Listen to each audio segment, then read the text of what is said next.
주님께서는 이 세상에 오셔서 모든 말씀, 하셨던 모든 말씀이 이렇게 허튼 소리를 하신 적도 없고 실수하신 적도 없으세요. 말씀하시면 그대로 되었습니다. 믿으십니까? 왜냐하면 이 세상을 창조하실 때 창조하신 창조주이시니까요. 믿으십니까? 제자들에게 가르쳐 주셨던 말씀도 너무 소중한 말씀이어서 꼭 지켜야 할 말씀, 그리고 그것은 곧 그 지키는 자들에게 복된 말씀을 하나님께서 성육신하신 성자 예수님을 통하여 그대로 들려주셨던 것입니다. 그래서 오늘 본문의 말씀은 우리가 늘상 기도할 때에 또는 예배 시간에 여러분이 개인 기도 끝나고 나서도 개인적으로 드리는 주님이 가르쳐 주신 기도예요. 그런데 여러분들이, 제가 만약 여러분들에게 이렇게 질문을 해본다면 무엇이라고 답할지 소리는 내지 마시고 속으로 답하십시오. 주님이 가르쳐 주신 이 기도를 여러분들이 무슨 뜻인지 의미를 알고 기도를 한다. 1번. 두 번째, 무엇인지는 모르지만 하여간 교회에서 이렇게 계속 기도 시간에, 예배 시간에, 또 마지막 기도 끝나는 시간에는 하라고 하니까 내용은 모르지만 하여간 한다. 그래서 또 삶이 힘들고 어려울 때에 반복해서 계속하면 뭔가 또 기도가 응답이 되고 잠도 잘 온다고 해서 그냥 한다. 자, 이런 물음을 던져보고 싶습니다.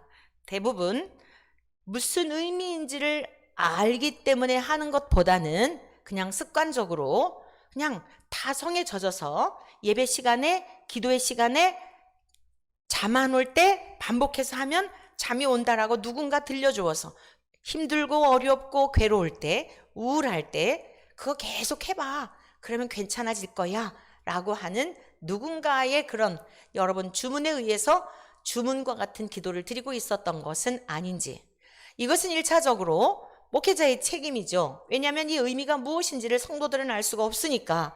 그래서 목회자를 세운 건 아니겠습니까? 그래서 제가 이제 물론 과거에 이 말씀을 가르쳤던 적이 있지만 다시 많은 분들이 이 말씀을 듣지 못한 분들이 이제 많기 때문에 주님이 가르쳐 주신 기도를 오늘서부터 몇 주에 걸쳐 여러분들에게 들려드리도록 하겠습니다. 그리고 올해 우리 교회의 표어가 하나님의 말씀과 기도로 거룩하여짐이라. 우리가 구별된 삶을 살아야 하는데 어떻게 구별된 삶을 살겠어요? 말씀을 통해서, 그리고 기도를 통해서 세상과는 다른 구별된 삶을 사는 거예요. 할렐루야. 그래서 굉장히 중요한 것이 말씀과 기도입니다. 양 날개와 같은 거예요. 말씀만 있고 기도를 하지 않으면 굉장히 영적으로 이렇게 좀 메마른, 그리고 머리로는 풍성한 게 무언가를 아는 것 같은데 삶에 있어서는 열매를 맺지 못하는, 지적 동의만 하는, 하나님의 은혜와 구원의 감격이 없이 이렇게 신앙생활을 할 수 있기 때문에, 종교인 노릇을 할 수 있기 때문에 여러분들이 주님이 가르쳐 주신 이 기도를 통하여서 풍성한 그 은혜를 누리며 또 이 기도 속에 담겨있는 의미가 우리 모두의 것이 되어서 날마다 이김의 삶을 살아가시기를 축복합니다. 자, 이 주님이 가르쳐 주신 기도는 주님이 말 그대로 친히 가르쳐 주신 기도예요. 그래서 가장 기도의 모범이 됩니다. 가장 먼저 주님이 무엇을 가르쳐 주셨냐면, 자, 본문 말씀 같이 보십니다. 마태복음 6장 9절. 그러므로 너희는 이렇게 기도하라. 앞부분에 있는 내용의 말씀, 기도에 대한 것을 쭉 말씀하신 다음에 사람들에게 보이려고 중언부언하지도 말고 외식하는 자들처럼 그렇게 하지도 말고 많은 말을 해야 하나님이 들으실 것처럼 그렇게 생각하지도 말고 기도를 할 때에 어떻게 해야 되는지를 딱 정리해 주셨어요. 첫 번째가 무엇인가 하면 기도의 대상에 대한 것을 명확히 밝혀주셨어요. 저와 여러분들이 드리는 기도는 반드시 들으시는 대상이 있는 줄로 믿습니다. 그 대상이 누구여야 하는지를 말씀하신 거예요. 하늘에 계신 우리 아버지요. 여러분, 우리가 드리는 이 기도는 하늘에 계신 저와 여러분들의 아버지가 들으시는 줄로 믿습니다. 생각조차도, 정말 요즘은요, 여러분 칼이 이렇게 막 갈게 되면은 예리해지잖아요. 작은 것만 해도 이렇게 베이게 되잖아요. 종이도 그래요. 종이. 여러분 종이로도 베인 경험 있으세요? 이 종이를 잘못하면은 이게 손가락도 베이고 그래요. 그러니까 요즘은 이제 저희들이 정 목사님이나 저나 더 말씀을 가까이 하고 더 주님과 함께하는 시간을 이렇게 정말 누리다가 보니까 정말 생각하는 것도 무서울 정도로 즉각 응답을 하세요. 제가 진짜 지난번 식당에서 우리 정말 목마르더라고요. 이게 이제 우리 교회가 갑자기 젊어졌어요. 지금 갑자기 젊어지셔갖고 자 이제 10대 우리 아이들도 있고 그 다음에 20대가 지금 없어요. 20대가 이제 없는데 30대도 있고 40대도 있고 50대, 60대, 70대 이렇게 고루 있는데 갑자기 우리 교회가 지금 40대, 50대가 지금 주류를 이루는 상황이 됐거든요. 그래서 제가 우리 애기들 좀 있으면 좋겠다. 이래가 너무 갑자기 목마른 생각이 드는 거예요. 지난 주일날. 그래서 우리가 같이 식사하면서 우리 심하나 집사님, 오늘 기도했던 심하나 집사님이 애기를 안 난다고 그래갖고 지금까지 아기를 안 가졌는데 안재문 집사님의 따님이 지금 저기 해외에서 의사이신데 아기를 갖지 못하다가 최근에 하나님께서 생명을 주셨어요. 내가 기도할 때마다 태 열매 잘 자라게 달라고 기도하잖아요.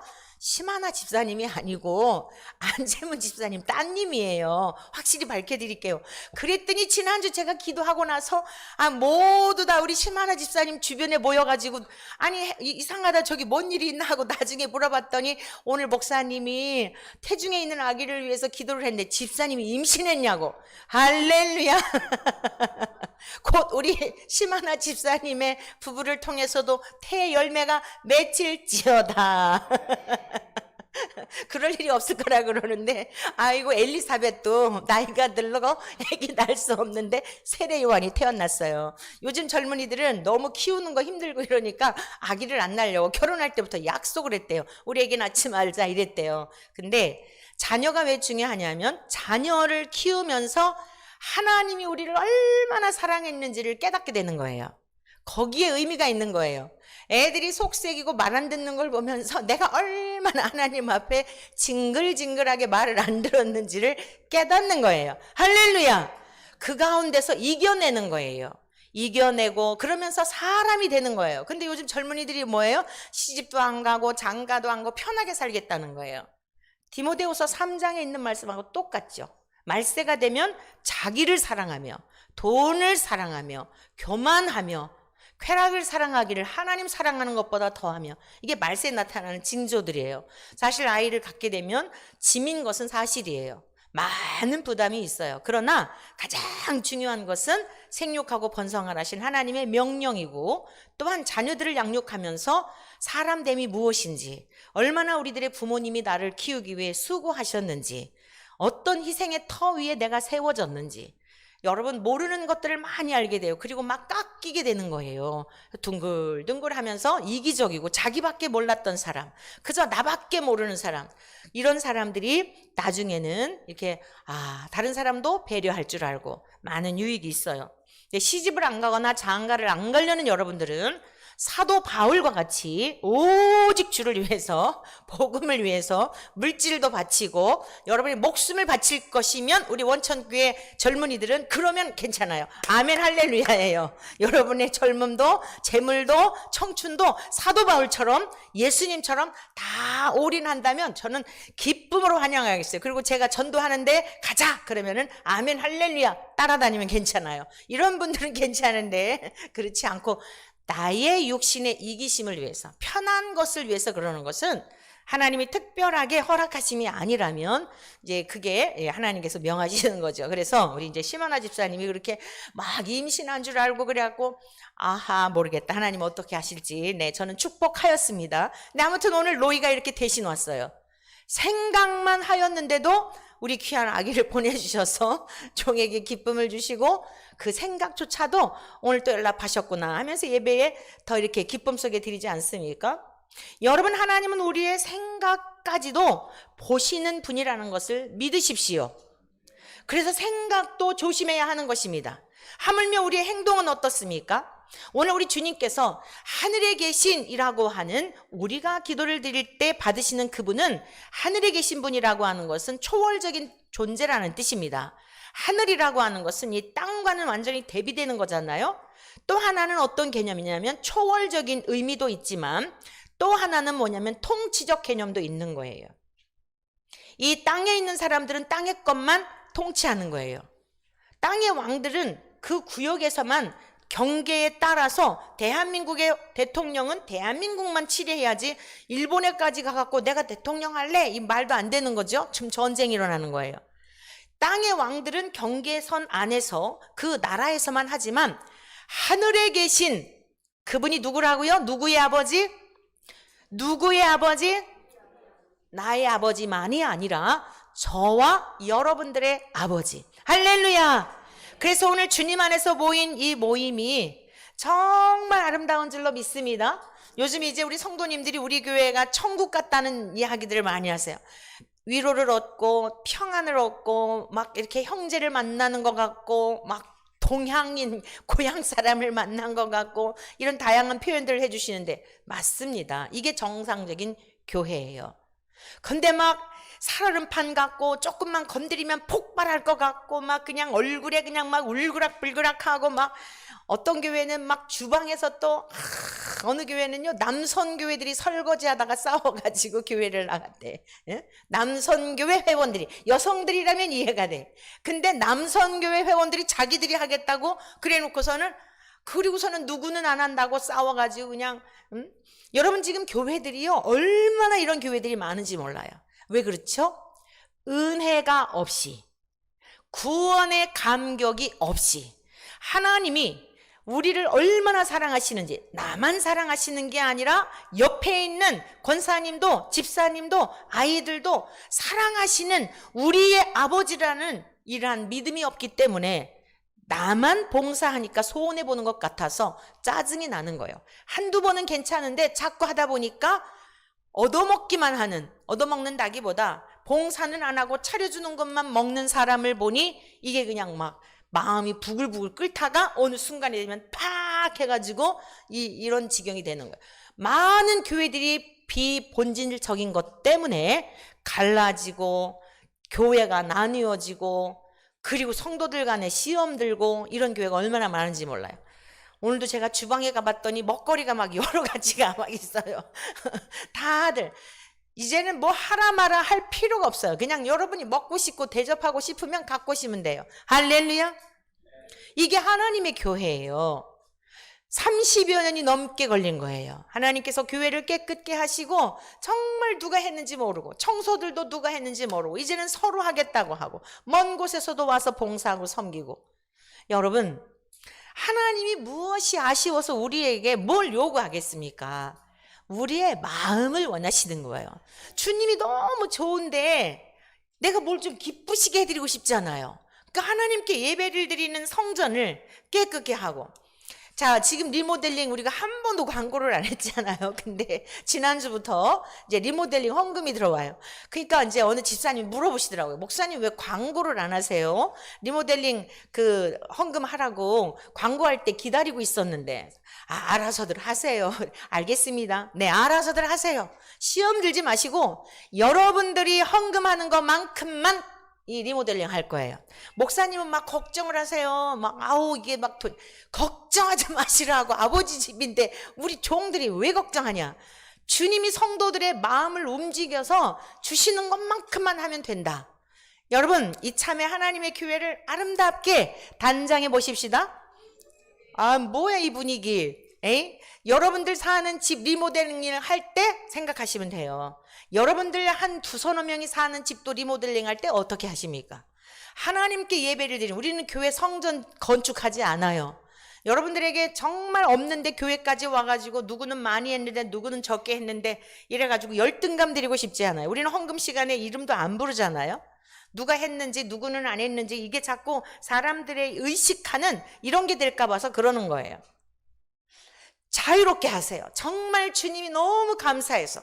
그래가지고 우리 또 막 우리 형제님은 막 그냥 막 생각만 하면 흥분이 되신대. 이 인테리어 또 하셨던 분이 오셨잖아요. 또 우리 기도하신 심하나 집사님 남편이 또 인테리어를 하잖아요. 그래갖고 믿음도 없는데 남편도 같이 하겠다 그랬대요. 할렐루야. 그래서 저는 지금 기도하고 있어요. 주여, 이 리모델링을 하는 중에 우리 심하다 집사님의 남편이 성령의 감동을 받아가지고 하늘 가족이 되게 하여 주시옵소서. 우리 하나님이어야 돼요. 아내는 교회를 가는데 나의 하나님만 되고 너의 하나님이 안 되는 것처럼 불행한 일이 어디 있어요. 그러니까 모든 범사에, 그래서 아름답게 이 성전도 주방까지 막, 우리 형제님은 주방까지 막 분위기 있는 카페처럼 하겠다고 막 생각만 하면 설레인다 그래요.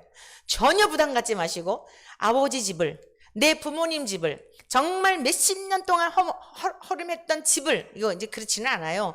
몇 해 전에 2005년도인가 언제 이게 리모델링 했었는데, 여러분 정말 우리 주님 모신 곳 아름답게 새 역사를 이루는 일에 함께 하시기를 축복합니다. 그러고 보니까 광고가 됐네. 아니, 여쭤봐가지고.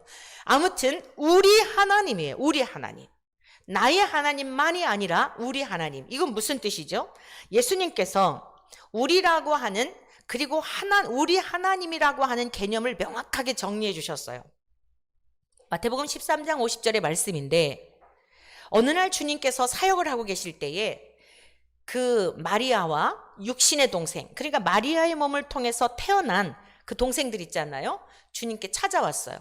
그래서 당연히 제가 여러분들에게 막 이렇게 설교하고 있는데, 우리 밖에 뭐 우리 오라버니나 가족들이 왔으면 우리 권사님들이 거기 이렇게 있다가 나중에 목사님 저기 오라버니들 오셨어요 이렇게 하지 않겠어요? 이제 그런 거예요. 그랬더니 주께서 뭐라고 말씀하시냐면, 가가지고 반색하시는 게 아니라 누가 내 어머니이며 형제며 자매냐, 그리고서는 제자들을 둘러보시며 아버지의 뜻대로 행하는 자라야 내 형제요 자매요 어머니이니라. 할렐루야. 그래서 저와 여러분들은 하늘나라 가족인 거예요.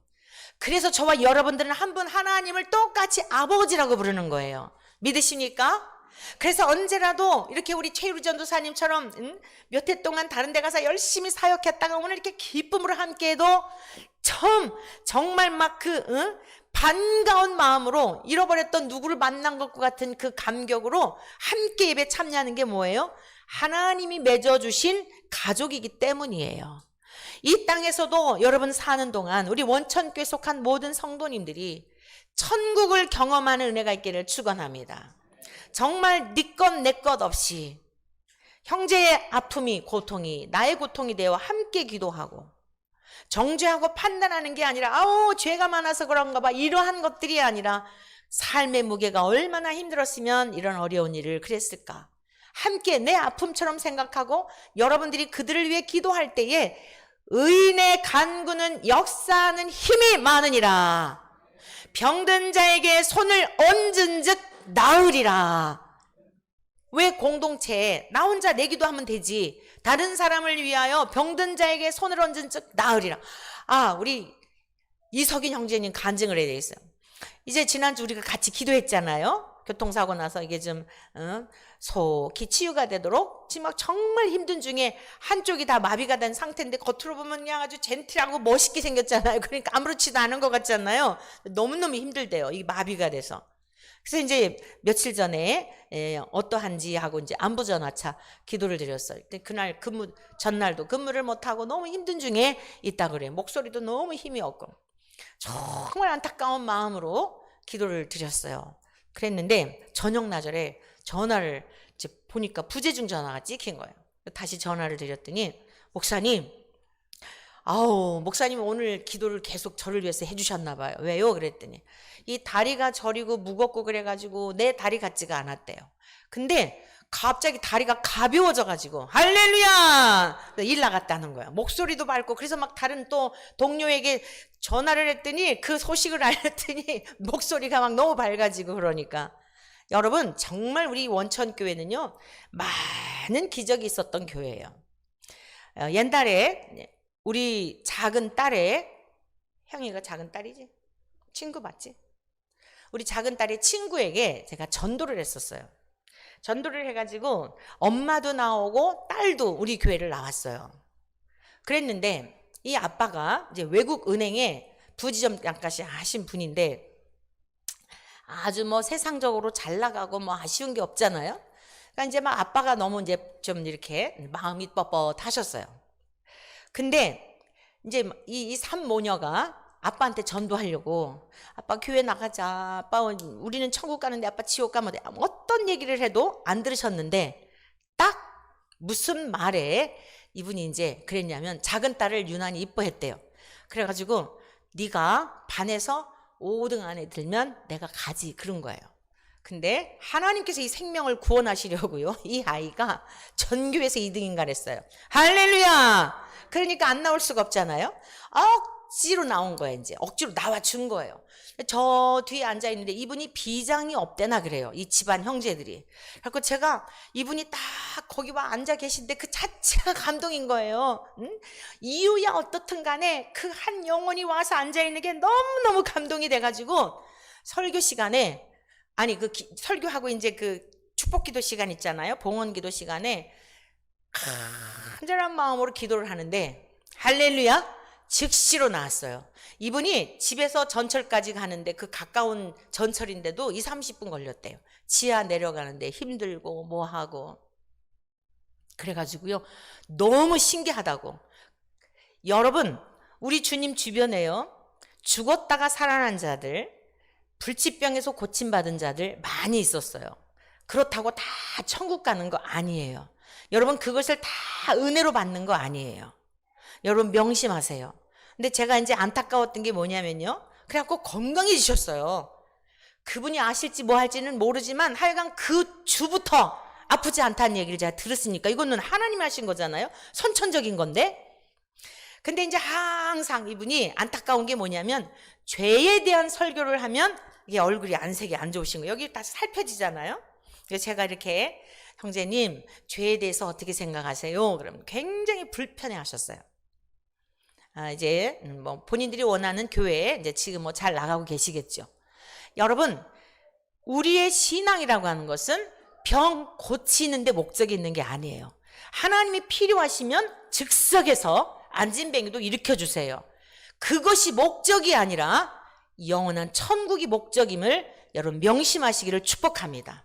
수많은 사람들이 교회를 통해서 기적을 경험했어요. 그런데도 수많은 사람들이 떠나갔어요.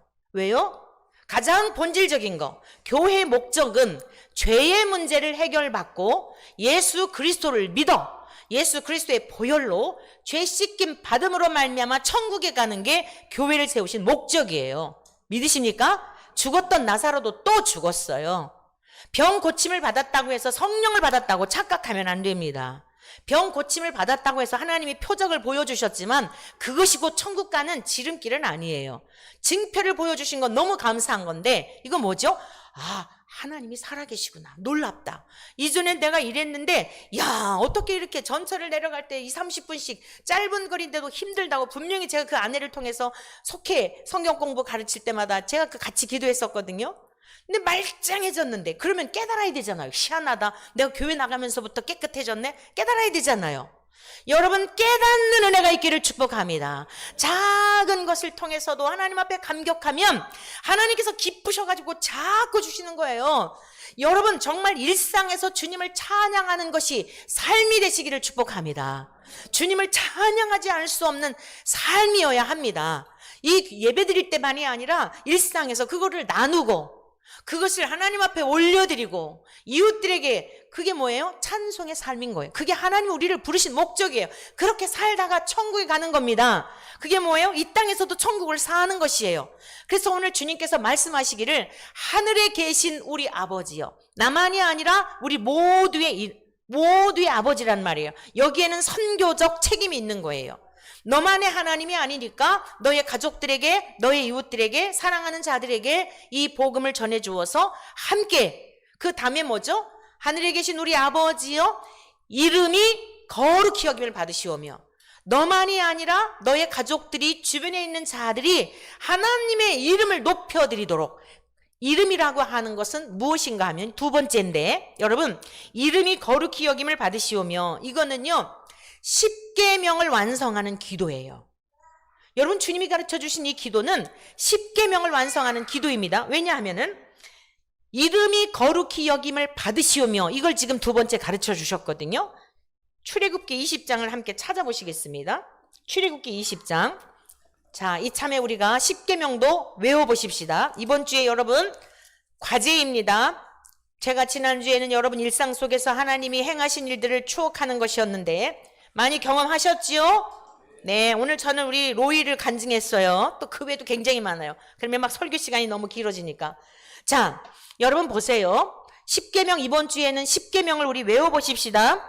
20장 1절부터 하나님이 이 모든 말씀으로 말씀하여 이르시되, 지금 하나님께서 모세에게 십계명을 주시는 그런 상황인데요. 나는 너를 애굽 땅 종되었던 집에서 인도하여 낸 내 하나님 여호와니라. 자, 제1계명 다 같이 읽습니다. 3절 시작. 너는 나 외에는 다른 신들을 내게 두지 말라. 여러분들이 이제 신들이라고 하는 복수가 나오니까 이런 복수적 용어를 볼 때 헷갈릴 거예요. 뭐야, 하나님 외에 또 신들이 있나? 이렇게 생각할 수 있는데, 이 신들이라고 하는 복수가 나올 때는 사람이 만들어낸 신들을 말하는 거예요. 즉 우상을 말하는 거예요. 자, 이스라엘 백성들이 가나안 땅에 들어갔을 때에 그 가나안 사람들이 섬기던 신들이 있었다 그랬죠. 바알신, 아세라신, 이런 신들을 말하는 거예요. 사람들이 자기들의 물질의 풍요를 위해서 잘 보이면 남성 신인 바알과 여성 신인 아세라가 정분이 좋아갖고 많은 토지 소산물을 낼까 하여 그 신들을 섬기고 뭐 굿하듯이 그러는 거예요. 그런 신들을 말하는 거예요. 사람들이 만들어낸 신들. 그러나 하나님은 신들이 아닙니다. 오직 유일하신 한 분인 줄 믿습니다. 너는 나 외에는 다른 신들을 내게 두지 말라. 사람들이 만들어낸 그런 것들을 우리 안에 절대 섬길 수가 없어요. 자, 이것은 어떤 석상이나, 두 번째는 뭐라 그랬어요? 너를 위하여 새긴 우상을 만들지 말지니. 그러니까 우리 마음에 우상을 두지 말아야 하는데, 첫 번째는요, 자식도 우상이 될 수 있어요. 여러분 아내가 우상이 될 수도 있어요. 남편이 우상이 될 수 있어요. 하나님보다 더 사랑하는 것이 우상이에요. 따라하세요. 하나님보다 더 사랑하는 것, 하나님보다 더 두려워하는 것, 이게 우상이에요. 뭐 때문에 벌벌벌 떠는 거 있죠? 그게 우상이에요. 자식 때문에 벌벌벌 떨죠? 돈 때문에 벌벌벌 떨죠? 여러분 무서워하는 것, 그것도 우상이에요. 아니, 이 세상 만물의 주가 되시는 하나님 우리 아버지이신데 뭘 두려워하고 뭘 무서워해요? 같이 사는 부부도 하나님이 생명의 수가 다 차서 누구 먼저 오라 하면 가야 되는 거예요. 섭섭하고 아쉽기는 하지만 하나님이 행하시는 일 앞에 우리가 어떻게 무엇이라 반론할 수가 있겠습니까? 누구의 생명이든지 다 하나님의 주권하에 있는데, 여러분 우리 안에 오직 하나님만을 모셔드리기를 축복합니다. 이게 전제 조건이에요. 그렇다고 한다면 다른 신들, 우상, 형상 이런 걸 만들 수가 없죠. 그러니까 연결되는 거예요. 그래서 이 계명은 보면 4절 다 같이 읽습니다. 시작. 너를 위하여 새긴 우상을 만들지 말고 또 위로 하늘에 있는 것이나 아래로 땅에 있는 것이나 땅 아래 물속에 있는 것에 어떤 형상도 만들지 말며, 어떤 형상도 만들지 말라는 거예요. 그러니까 사람이 만든 수곡물뿐 아니라 여러분들이 어떤 대상, 아내든지 남편이든지 자식이든지 벌벌 떠는 것, 오늘 이 시간 주님 앞에 올려드리기를 축복합니다. 제 인생 살면서 많은 성도님들의 모습을 보니까 벌벌 떨잖아요. 벌벌 떠는 그것을 때로는 데려가시기도 하고 하나님이 그것을 찢기도 하시더라고요. 왜 그런 줄 아세요? 그 영혼들을 사랑하시기 때문이에요. 그것을 내버려 두면 생명의 구원을 받을 수가 없기 때문에, 그러니까 얼른 지혜가 있어야 돼요. 주님께 맡깁니다 하고 올려드리면, 고난을 당하고 깨닫는 것보다 고난 당하지 않고 깨닫는 지혜가 있기 축복합니다.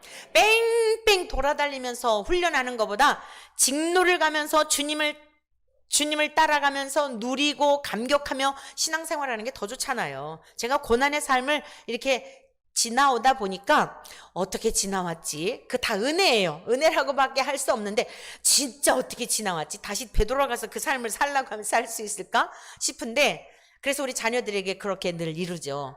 엄마가 고난을 통해서 여기까지 오는 동안 하나님의 신실하심을 많이 경험했는데 너희들은 직로를 가면서도 겸손하게, 고난이 없어도 겸손하게 하나님을 잘 섬기기를 바란다라고 어렸을 적부터 가끔씩 읽을 때가 있었어요.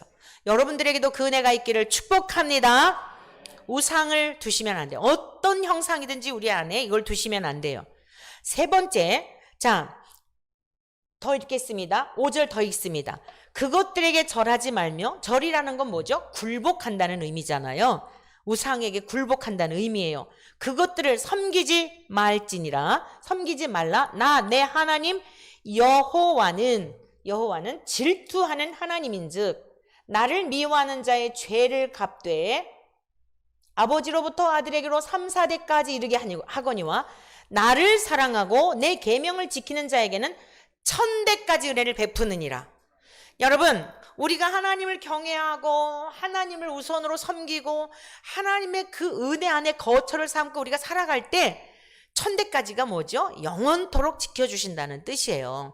하나님은 오죽하면 질투하는 하나님이라 그랬을까요? 여러분, 여기서 오해가 없으시기를 바라요. 하나님이 능력이 없어 우리를 질투할까요? 그토록 사랑하시기 때문에 너희들에게는 한계가 있어. 자식을 도와주는 것도 한계가 있어. 너희들 그렇게 내가 없이 네가 그 자식을 책임지려고 하면 너 떠나가면 자식이 휘청거려서 못 살아. 네가 힘든 거 내가 괴롭거든. 그러니까 내가 책임져 줄게. 너는 나만 바라봐. 이런 원리예요. 믿으십니까? 질투하느니까 하나님이 굉장히 막 악신인가 봐. 아니에요. 너는 육을 입고 있어. 한계가 있는 거야. 네가 끝까지 도와줄 거라고 생각하느냐? 나이가 들면 죽잖아. 네 자식 어떡하겠어? 네가 그 내 앞에서 가로막아가지고 네가 친히 다 해주고 네 자식이 너만 바라봤는데 갑자기 엄마가 없어지면 네가 없은 다음에 네가 이 세상에 가고 난 다음에 어떻게 자녀들이 살겠니? 내가 책임져 줄게. 이런 원리라 말씀이에요. 이해가 되셨습니까? 하나님께 우리의 모든 것을 올려드리기를 축복합니다. 여러분이 지금 꼭 붙들고 있는 거 다른 건 다 가져가셔도 되는데 이것만은 안 돼요 라고 하는 것 과감하게 이 사순절 기간에 십자가에 쾅쾅 못을 박아버리고 주님과 함께 죽고 내 모든 것 맡겼다는 뜻이에요. 나는 이제 주님으로만 살겠습니다. 이런 결단 있기를 축복합니다. 자, 그러면은 1000대까지 영원토록 은혜를 베푸시겠다는 거예요. 7절 너는, 이게 제 3계명입니다. 내 하나님 여호와의 이름을 어떻게 하라고요? 망령되게 부르지 말라. 여호와는 그의 이름을 망령되게 부르는 자를 죄 없다 하지 아니하리라. 여러분, 제가 지난번 이제 그 이동욱 장로님과 함께 실방을 한 중에 이런 내용, 그 정광훈 목사님이라고 하는 그분이 하는 모든 행태들이 굉장히 반성경적이에요. 1계명에서부터 3계명까지를 다 어기는 거예요. 자, 뭐라 그랬지? 1계명이 뭐죠? 나 외에는 다른 신들을, 자기 자신이 신이에요. 거기 그 전부 강사들, 그 신학자들 뭐 이런 사람들 세워가지고 전부 이 사람을 추종하는 그런 내용이에요. 추종하는 내용인데 정말 우스워가지고 제가 막 욕을 지금 바가지로 먹고 있거든요. 바가지로 먹는데 정말 은혜예요. 과거에 거리에서 전도하면서 25년 이상 거리에서 전도하면서 베라벨 얘기 다 들었잖아요. 그리고 또 우리 감신대에서 애들한테 막 엄청 막 100여 명 이상 되는 아이들 그 사이에 저 하나를 놔두고 막 공격을 받고 막 이런 일이 있었잖아요. 그래갖고 다 이때를 위함인가 봐요. 그래서 막 그 얘기하면 오히려 너무 막 웃어요. 깔깔대고 진짜 웃음이 나와요. 막 어떤 사람은 또 막 미친 X라고 막 그래가면서 막 분이 나가지고 막 미쳐 죽으려고 막 하는 그런 모습들이 막 보여요. 왜 그럴까요? 자기가 신처럼 섬기는 이 정광훈 씨한테 제가 바른말 했잖아요. 바른말 하니까 막 이 반향이 지금 상당해요. 많은 목사님들이며 막 이러니까 이게 이제 사람들이 막 흩어지고 이런 게 두려운 거죠. 이래가지고서 난리도 아니에요. 1계명에서부터 3계명까지를 어기고 있는 거예요.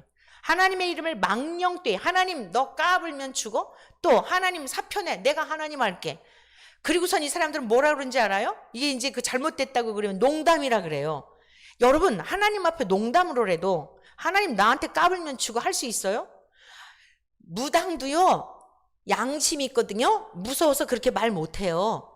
여러분, 다른 종교인들도요 이게 양심이 있어요. 로마서 1장에 말씀하고 있는 것처럼 만물에 하나님의 신성이 보여서 누구든지 교회 안 다녀도 성경을 몰라도 양심을 통해, 자연을 통해 하나님을 알만한 것을 주신 거예요. 그래서 이게 찔림이 있기 때문에요, 함부로 말 못하는 거예요. 이거 잘못했다가 벌 받을까 봐. 근데 지금 이 사람은요, 정방은 씨는요, 하나님 나한테 까불면 죽어. 여러분 잘못했으면 회개하면 되는 거예요. 막 많은 몇만 명인지는 모르지만 몇천 명인지는 모르지만 막 가는 데마다 막 돈 주고 이러니까 우르르 따라다니고 뭐 100만 원씩 연금을 준다고 하니까 그렇게 막 우르르 쫓아다니고 이러는데 다 속고 속이는 거예요. 여러분 이런 많은 군중들이 있어가지고 막 하다 보면 말이 흥분이 돼가지고 헛나올 수는 있다고 생각해요. 지나쳤다고 생각할 수 있어요. 제가 여러분들에게 하나님의 말씀을 가르치지만 이 교리적으로나 여러 가지 면에 있어서 잘못되었다고 하면 제가 당연히 수정해야 되는 거예요.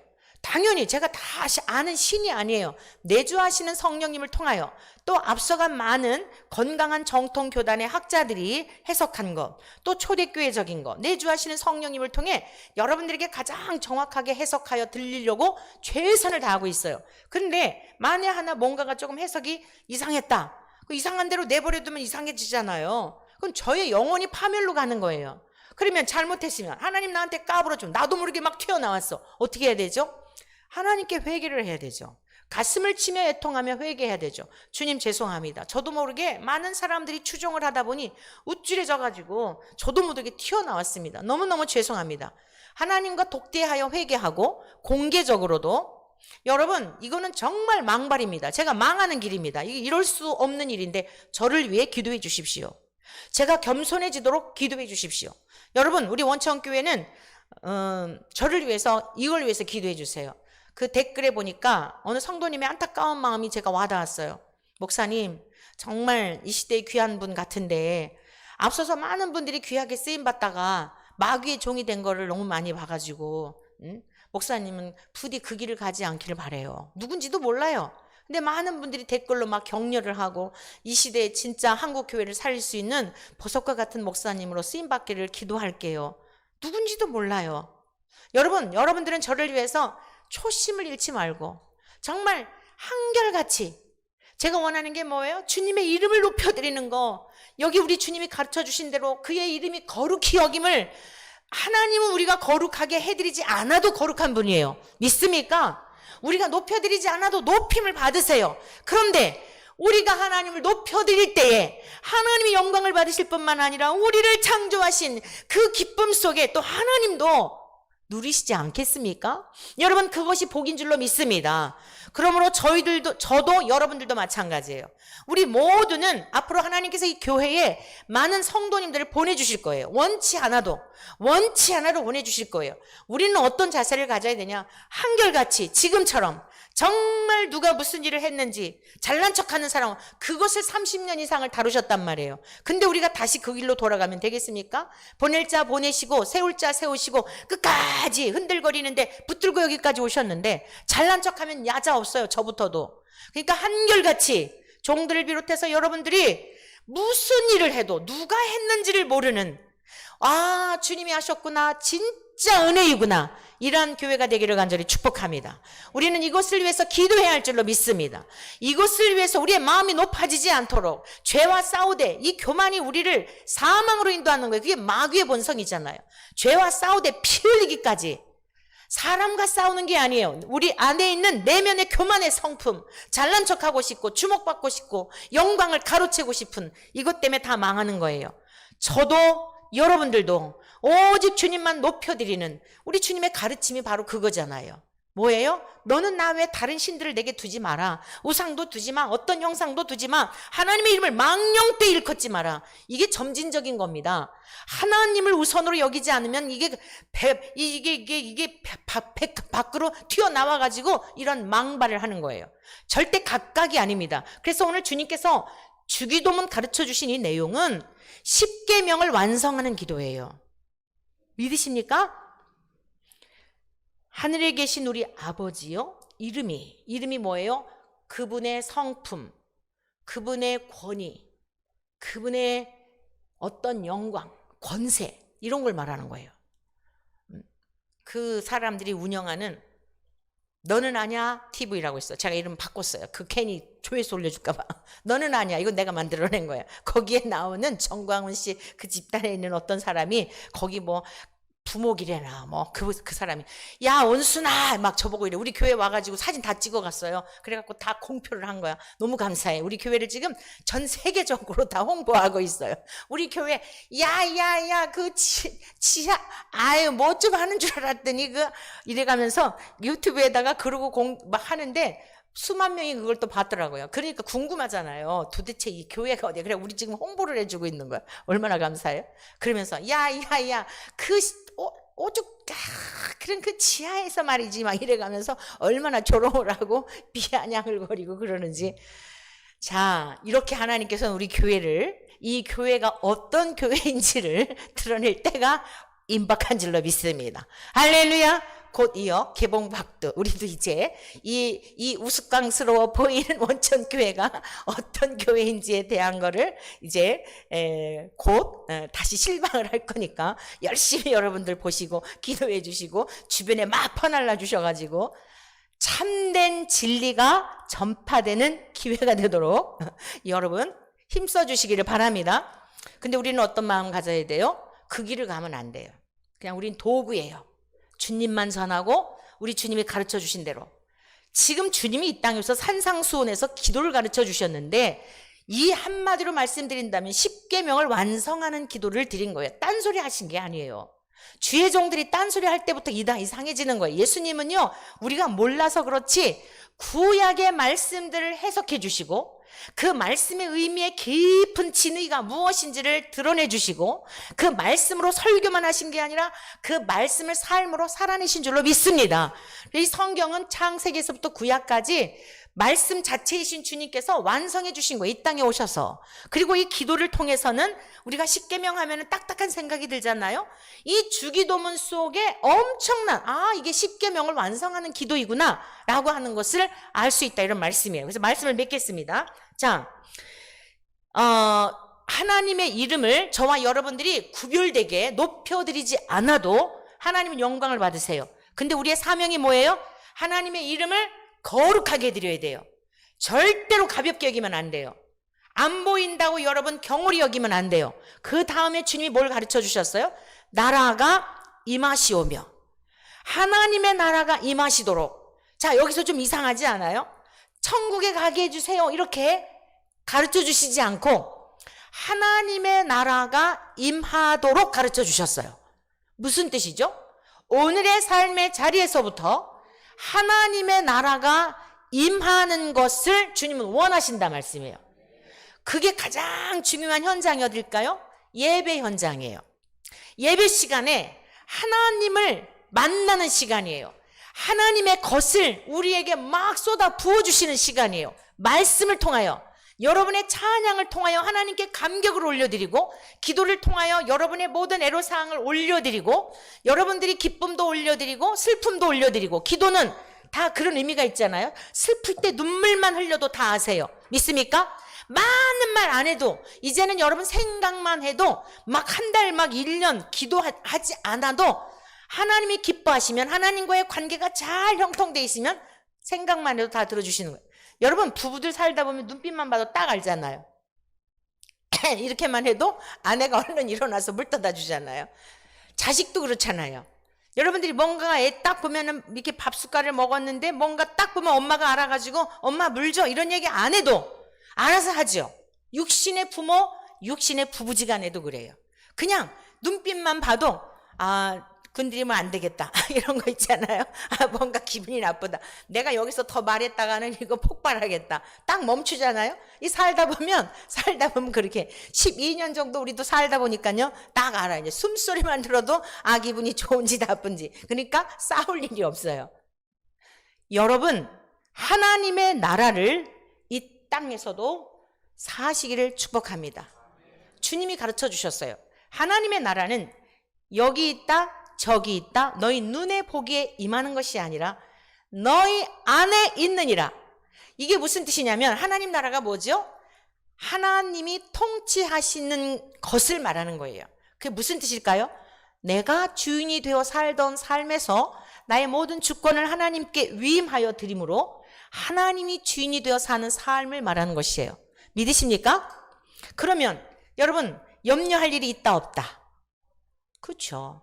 여러분들이 지금 하나님의 나라를 사나 안 사나를 스스로 해답서를 통해, 성경의 해답서를 통해 볼 때 어떤 분은 하나님 나라를 사는 분도 있고 어떤 분은 그렇지 못한 분도 있고 또 하나님 나라 사십니까 하고 물어보면 어떨 때는 살고 어떨 때는 못 살아, 이렇게 50대 50으로 이야기하는데, 이제 50대 50이 아니라 100%, 1000%, 10,000% 하나님 나라를 사시기를 축복합니다. 하나님 나라가 우리 안에 임하면, 하나님이 나의 주인이 되시면, 그래서 나의 주권을 다 올려드리면 걱정할 게 없어요. 누가 걱정하셔야 돼요? 하나님이 걱정하셔야 돼요. 근데 하나님은 걱정하실 일이 없어요. 능력이 무한하시니까. 여러분 하나님 안에서 이 은혜를 누리시기를 축복합니다. 안 되는 것 같았는데 더 확장되는 역사가 있어요. 제가 그래서 금요일날 우리 심야기도회 시간에 간증했는데, 그 간증했던 걸 지금 얘기하면 나온 분이나 안 나온 분이나 똑같아. 그러니까 나온 분들만 알도록 이거를 비밀로 붙이고, 정말 무엇인가 엄청난 일을 지금 하고 있는데 이게 잘 안 됐는데, 이게 안 되는 바람에 팍 이렇게 돼버려요. 심야 기도회도 열심히 나오시기를 축복합니다. 하나님이 때에 따른 양식들이 있어요. 하나님께서 놀라운, 여러분 기도회 현장에 나올 때 역사가 일어나요. 막혔는데 지나놓고 나요. 주중에 있었던 일이에요. 막혔는데 오히려 그걸로 인해서 더 확산이 되고 확장이 되고 하나님께 영광을 올려드리며 하나님이 하시는 일이 놀랍다, 무섭다, 경외심을 갖게 되더라고요. 여러분 이게 하나님의 나라가 임하면 하나님이 친히 앞서서 일하시는 거예요. 그러니까 우리가 통치, 하나님의 통치 이러면 막 되게 이렇게 부담이 되잖아요. 억압받는 느낌이 들죠. 세상의 왕들은 자기의 힘으로, 사람의 수나 권력으로 누르려고 해요. 압박해요. 그러나 우리 하나님은 그런 분이 아니에요. 온유와 겸손으로 우리의 허물이 있어도 용납해 주시고, 예수님이 오셔서 보여주셨어요. 그 성품으로 그냥 실수해도 또 베드로 찾아가시고, 주님을 부인했는데도 불구하고 염치 없는 그를 찾아가셔가지고 오늘 고기 좀 잡았느냐, 부활하신 주님이 고기 잡으러 간 베드로 옆에 오셔갖고 시침이 뚝 떼시고, 주님을 부인한 거 생각하니까 예수님 따를 자격이 없는 거예요. 염치가 없는 거예요. 모르겠다, 나 그냥 옛날 고기나 잡으러 가야 되겠다. 내가 무슨 내 팔자에 예수님의 무슨 제자가 된다고. 그리고서는 부활하신 주님을 만났는데도 바닷가에 가서 그물 던지고 있었잖아요. 예수님이 찾아오셔갖고 내 옛기놈 어떻게 그럴 수가 있어, 이러시지 않고, 그래 오늘 좀 몇 마리나 잡았느냐 이러셔요. 이게 뭐냐면 처음 만났을 때 장면이거든요. 누가복음 5장에 나오는, 밤이 맞도록 그물을 던졌는데 한 마리도 못 잡아가지고 실패자일 때 주님께서 많은 사람들에게 배 안에, 베드로 바로 옆에서 베드로에게 들려주신 거예요. 여러분 명심하세요. 하나님 나라는 다수에게 관심 있는 게 아니라 그 말귀를 알아듣는 겨자씨 한 알과 같은 그 사람들에게 관심 있는 거예요. 그래서 우리 원천교회가 정말 귀한 게 뭔지 알아요? 그 훈련을 30년 이상 하신 거예요. 말귀 알아듣고 깨닫는 성도들, 그 나라를 정말 믿음으로, 머리로 아는 지적 동의가 아니라 가슴으로 존재적으로 믿어지는 그 훈련을 30년 이상을 했단 말이에요. 근데 어떻게 그렇게 금방금방 많은 사람들이 모여가지고 막 그냥 힘자랑을, 그 하나님 나라가 임한 거 아니에요. 사람이 군림하게 되는 거예요. 그러니까 거기서 많은 문제가 일어나는 거예요. 우리 예수님은요 베드로를 다시 찾아가셨어요. 그래가지고 베드로의, 우리 주님께서 왜 이렇게 베드로를 좋아하시고 끝까지 포기하지 않으셨을까? 그가 그러지 않아요. 영생의 말씀이 주께 있사오매 내가 네게로 가오리까. 가끔씩 하는 말이 너무 주님을 감동시켜요. 영생의 말씀이 있는데, 우리 주님께서 요한복음 6장에 보니까 많은 떡을 5병여의 기적을 일으키고 나니까 사람들이요 거기에만 관심이 있었거든요. 근데 주님이 이 떡을 먹으면 또 배고파. 근데 광야에서 모세를 통해 떡을 먹어서도 다 죽었잖아.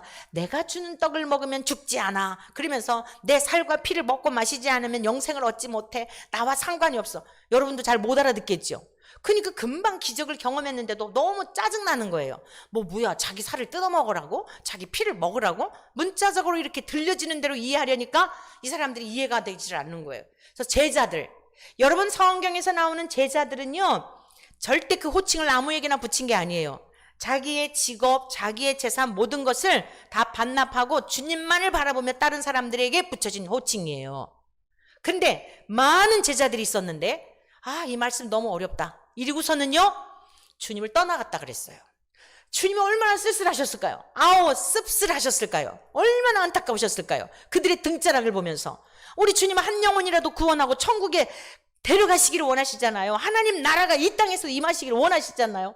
말귀를 못 알아듣고 수군거리더니 다 돌아가니까 주님께서 너희들도 가려느냐 그랬더니 탁 베드로가 하는 얘기가 영생의 말씀이 주께 있사오니 우리가 네게로 가오리까. 할렐루야. 말씀을 붙드시기를 축원합니다. 주님께서 그런 고백이요 너무너무 그냥 감동이 돼가지고.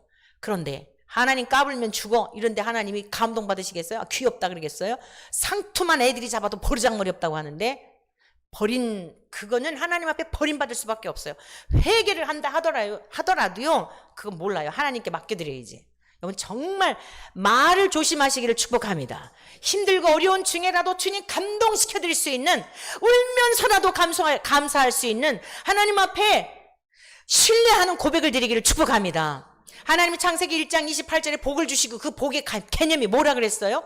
바라크라는 이 복은 여전히 감사하다.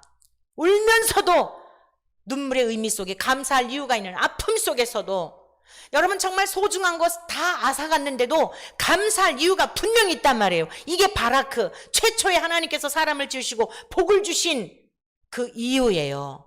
우리가 살아가는 이 땅에서 어떠한 상황에서도 하늘에 계신 우리 아버지가 되시기 때문에 감사할 이유가 있는 줄로 믿습니다. 그 하나님을 우리의 주인으로 삼고 통치를 받는 것은 당연한 줄로 믿습니다. 그리할 때 우리의 마음의 상태가 기쁨이 넘쳐나니까 우리의 모든 세포들이 활성화가 되어서 마비되고 찢기고 죽어졌던 것들이 주님께서 명하시면 소성하잖아요. 이 소성하는 봄날에 여러분들의 영혼육이 하나님 안에서 소성함을 얻기를 축원합니다. 고장난 여러분의 육체도 영혼도 고침을 받기를 축복합니다. 그래서 마음의 상태가 천국이고 여러분이 머무는 곳이 천국이고 그리고 그 모여서 예배를 드리는 이곳이 하나님의 나라이고 그렇게 살다가 세상으로 흘러가 하나님 나라가 왕성해지면서 우리 주님 오실 때 또는 생명의 수가 다 되어서 오라 하실 때 주님 앞에 할렐루야 찬송하며 가게 될 줄로 믿습니다. 이 귀한 은혜와 복이 여러분 모두에게 우리에게 넘쳐나시기를 축복합니다.